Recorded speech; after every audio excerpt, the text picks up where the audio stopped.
How many of us, how many times have heard the phrase in the commercial, because I'm worth it? Or because you're worth it, as the commercial was changed in the late 90s or early 2000s from the sort of original, very deeply at the time feminist moment where a woman stands up in the L'Oreal commercial and says, because I'm worth it. Not because someone else thinks I should, but because I'm worth it. And then one of the sort of spokesmodel actresses for L'Oreal in the late 90s or early aughts changed it and said, I want other people to know that they're worth it, so I want to do because you're worth it. All the ways we use that word worth again and again, the phrases that come to mind: negotiate your worth, ask for what you're worth. Are you worth my time? Is it really worth the effort? That word carries so much baggage tied up in questions of value to one another, to society, to ourselves. And yet, we have it. It lives, that word worth, right now in our first principle as Unitarian Universalists, which tell us of the call to affirm and promote the inherent worth and dignity of every person. And, sometimes we think of our principles as these sort of like newfangled ideas that sprang into being. But the reality is that each of our principles traces a long lineage throughout our heritage as Unitarians, Universalists, and since the merger in 1961 as Unitarian Universalists in our more contemporary form. And so this idea that every person has inherent worth and dignity is not like some newfangled hippie thing, the way that some of our fundamentalist neighbors would like to believe it is. The notion that every person has inherent worth and dignity traces its lineage back to when Unitarians and Universalists were Christians, and back all the way to stories and teachings of Jesus like the one I read this morning. Stories and teachings of Jesus that are about people's inherent worth, about the ways that our value is not conditional on our station in society. It's not conditional on how much we make. It's not conditional based on how respectable we are in the eyes of the powers that be. That teaching comes to us, passed down across the generations, and lives today in its current form as our first principle. And that's one of those ideas that back when Jesus first taught about it and today remains a pretty deeply countercultural idea, because a funny thing happens to inheritances, whether they are material or ideological, as they come down through the ages, is that they never come down all by themselves, do they? They get tangled up with other things. And so this inheritance of this teaching about people's inherent worthiness, inherent dignity, got a little tangled over the years with some of that more pesky Puritan heritage of ours, about ideas about hard work ethic, and the idea that if you are not contributing to society in a way that other people understand, it means that you're just not that valuable. And so, this idea comes down through the ages to us, not untroubled or unentangled with some of those other pieces. And I want to take a moment for a deeply nerdy sidebar. This one is about denominational things, and things happening at the level of the Unitarian Universalist Association. So I am going to reference that phrase, inherent worth and dignity, a lot, and reference it as part of our first principle. But a funny thing about our principles is that our principles live in a portion of the Unitarian Universalist Association's bylaws called Article 2. And Article 2, in its current form, was affirmed, for the most part, it was affirmed in the mid-'80s. So the principles are neither this newfangled hippie invention nor carved in a stone tablet. They're part of our bylaws, which feels deeply UU in a way that feels very appropriate. And the UUA currently has an Article 2 study commission who are undertaking the work of revising, revisiting, and revamping this portion of our association's bylaws. And so I am going to turn the phrase inherent worth and dignity a lot in this sermon, but I don't want you to get attached to that phrase. Because what's happening right now at the UUA level, and if you ever, oh my goodness, I would love to buy you coffee and tell you all about it. My wife would be very excited if I had someone else to talk to about denominational goings-on.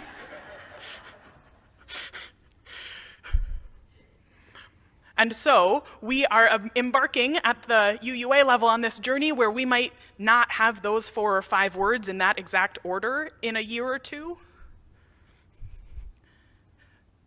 But we will still have that idea, right? It's survived from the time of Jesus until 2022, so I feel pretty confident that it's still gonna be there. It might not just be those 4 or 5 words, so we'll have a little letting go, practice and hold them lightly.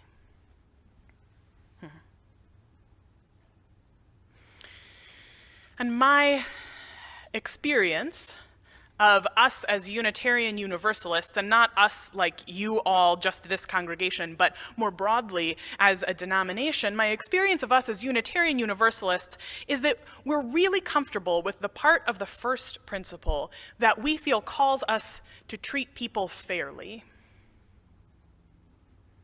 The idea that everyone should get a fair shake at life.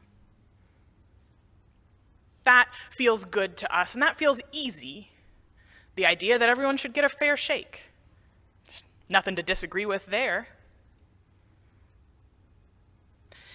But we get a little squirmier when we start to consider what that first principle and the idea contained therein, the inherent worth and dignity of every person, when we start to put it in conversation with the principle at the other end.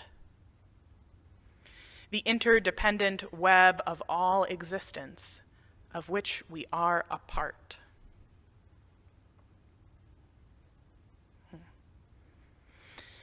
We tend to feel pretty good about the idea that we should treat people equally.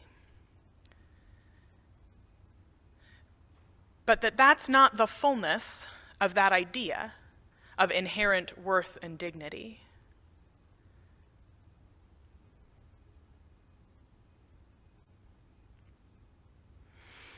So in the Gospel of Matthew, the story about the workers in the vineyard is directly preceded by a little encounter between Jesus and a young rich man. The young rich man comes up to Jesus, like you do, and says, "What do I have to do to enter the kingdom of heaven?" And Jesus says, "Sell everything you own, give the money to the poor, and follow me." And the young man says, "Is there another way? Sure? Is that the only way?" And then Jesus, or right, you and I know that when I say Jesus said, we're talking about the historical people who followed him and then wrote down his words in the gospel. We're all in agreement. Great. Jesus turns this phrase that's very beautiful and sort of arresting. He says, "It is easier for a camel to go through the eye of a needle than for a rich man to enter the kingdom of heaven." And when we're being the gloriously self-righteous Unitarian Universalists that I know us to be capable of being, we think to ourselves, I bet Joel Osteen doesn't really believe that. Or some equally petty thing that puts us in the position of getting it right and them in the position of getting it wrong. So I want to instead invite us into a reframe of that phrase and that idea to help us feel a little bit less comfortable with being on the right side of it as Unitarian Universalists. That someone went to their teacher and asked, "What do I have to do in order to be fully embraced by the beloved community?" And their teacher said, "You have to admit that what you own is not yours, and that if you are only for yourself alone, you will not be fully embraced by the beloved community."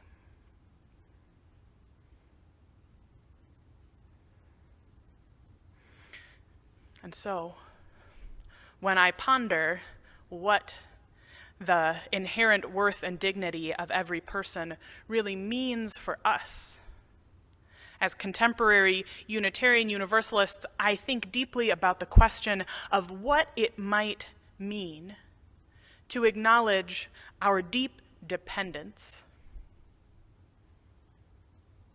on our world and on one another.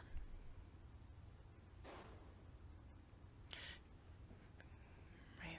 To let our first principle and our seventh, to let the idea that each person is inherently worthy and the idea that we are all connected, to let them speak a little more freely to one another. And the question that comes to me for that is, what would it mean for us to acknowledge our deep dependence on one another?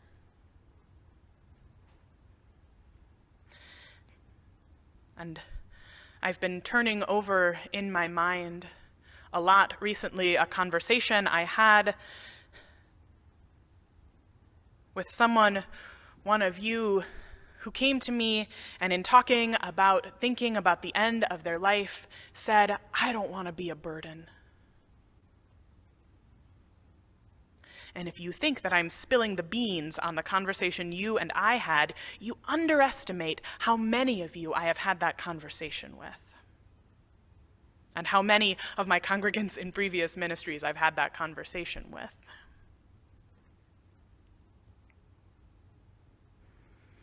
I don't want to be a burden.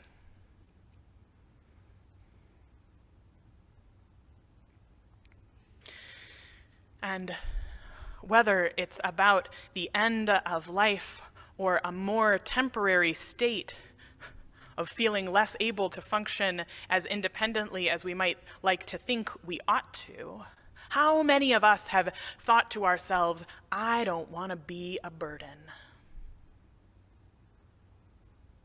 How many of us have been laid up sick or injured and laid on the couch, and instead of feeling restful, thought to ourselves, oh my God, I feel so guilty?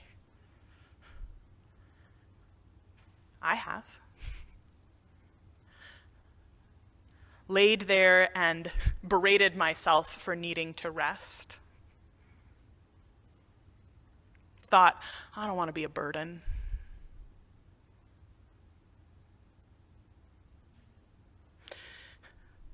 And there's this other piece of it, that if we affirm people's inherent worth, not worth on their ability to take care of themselves or get up off the couch or do whatever it is, but if we affirm people's inherent worth, how might that deepen our conversations about what it means to care for one another?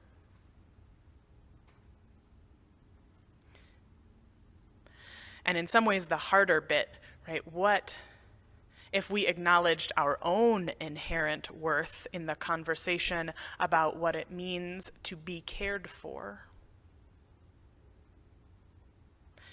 Because as you use, we're very good at the part that is about our independence, about our rights to make our own choices, to determine the course of our own lives. And I do not want to unaffirm any of those things because they are equally important. But if they are the only importance, we miss a deeper dimension of our first principle. We miss a deeper dimension of that truth, that we have inherent worth.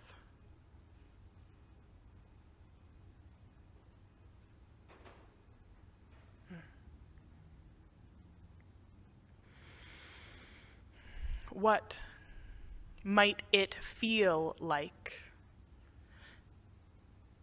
for our conversations about how we care for ourselves and one another in community to include that piece too, about the ways we are deeply dependent on one another?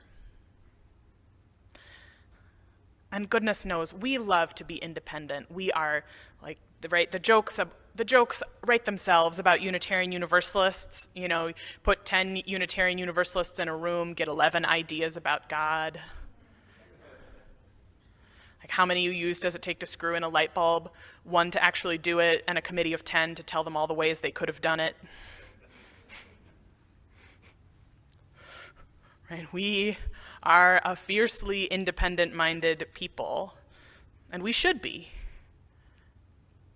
But if we forget that part about the ways we are, in fact, deeply dependent on one another, we miss so much. And we not only miss so much, we waste a lot of energy too, because we waste our energy forgetting about the first word of the first principle, inherent. We waste a lot of time trying to adjudicate, evaluate, and determine the worth of both ourselves and other people.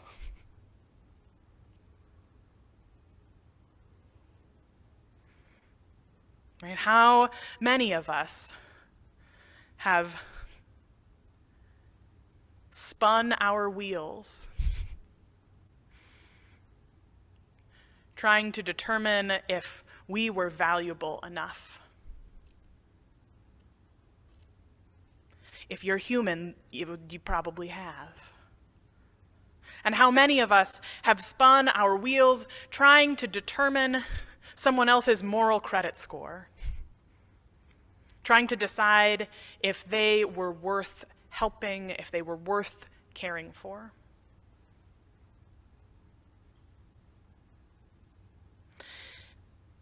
But the funny thing about the word inherent is that it means that we don't have a choice. We don't have a choice in the reality that we are inherently worthy. And we don't have a choice, and I think this is the choice sometimes we wish we had, in whether other people are inherently worthy. It's not up to us. It's not up to me. It's not up to you. It's not up to any of us. And so then, goodness knows, I wonder about what might become possible in those difficult conversations where we are trying to figure out how to live together in community and how to care for one another in that community. I wonder about what might become possible if we could set down all of that wheel-spinning work about trying to adjudicate, evaluate, and create worth for ourselves or other people, and instead picked up the work of our deep dependence on one another.